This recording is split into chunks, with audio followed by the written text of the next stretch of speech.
गांव के किनारे बसा यह पुराना जंगल रात के समय और भी डरावना लगता है। हवेली की तरफ बढ़ते कदमों की आहट के साथ साथ किसी के रुक रुक कर हंसने की गूंज जंगल में गूंज रही है। पेड़ों की टहनियों पर बैठे कौवे डरावनी आवाजें निकाल रहे हैं। रुक्मिणी, गांव की सबसे बूढ़ी औरत, अपने कांपते हाथों से माला फेर रही है। अचानक दरवाजा तेज आवाज के साथ खुलता है और श्यामा, उसकी पोती, अंदर घबराई हुई आती है। दादी, बाहर सब कह रहे हैं कि आज फिर उस डायन का तांडव होगा। क्या सच में वो वापस आ गई है? बेटी, उस रात की यादें आज भी मेरी आंखों में ताजा है। रुक्मिणी धीमे स्वर में कहानी सुनाती है। बरसों पहले इसी हवेली में गांव की औरतों ने एक औरत को डायन कहकर जला दिया था।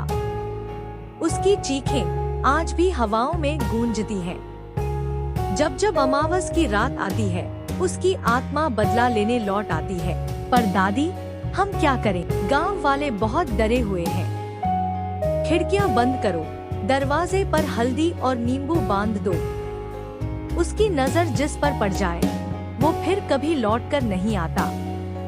डायन की आंखें लाल, बाल बिखरे और उसके हाथों की उंगलियां बेहद लंबी और टेढ़ी हैं। उसकी हंसी से हवा तक कांप जाती है।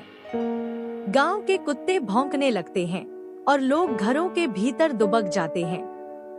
डायन की उपस्थिति पूरे माहौल को भय से भर देती है। हर छाया में उसका अक्स दिखता है। श्यामा अपनी दादी रुक्मिणी के साथ मिलकर मंत्र पढ़ रही है। दादी, वो दरवाजे के पास आ गई है। उसके पैर उल्टे हैं, उसकी परछाई लंबी होती जा रही है। डरना मत बेटी, बस मंत्र का जाप करते रहो। उसकी शक्ति अंधेरे से है, हमें अपने दिल में उजाला जलाना होगा।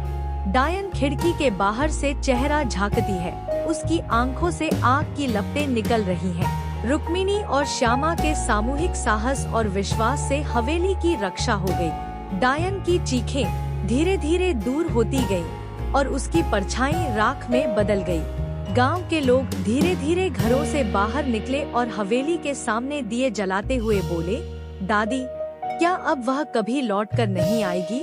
जब तक दिलों में डर नहीं, तब तक अंधेरे का तांडव भी हार जाएगा। बेटी,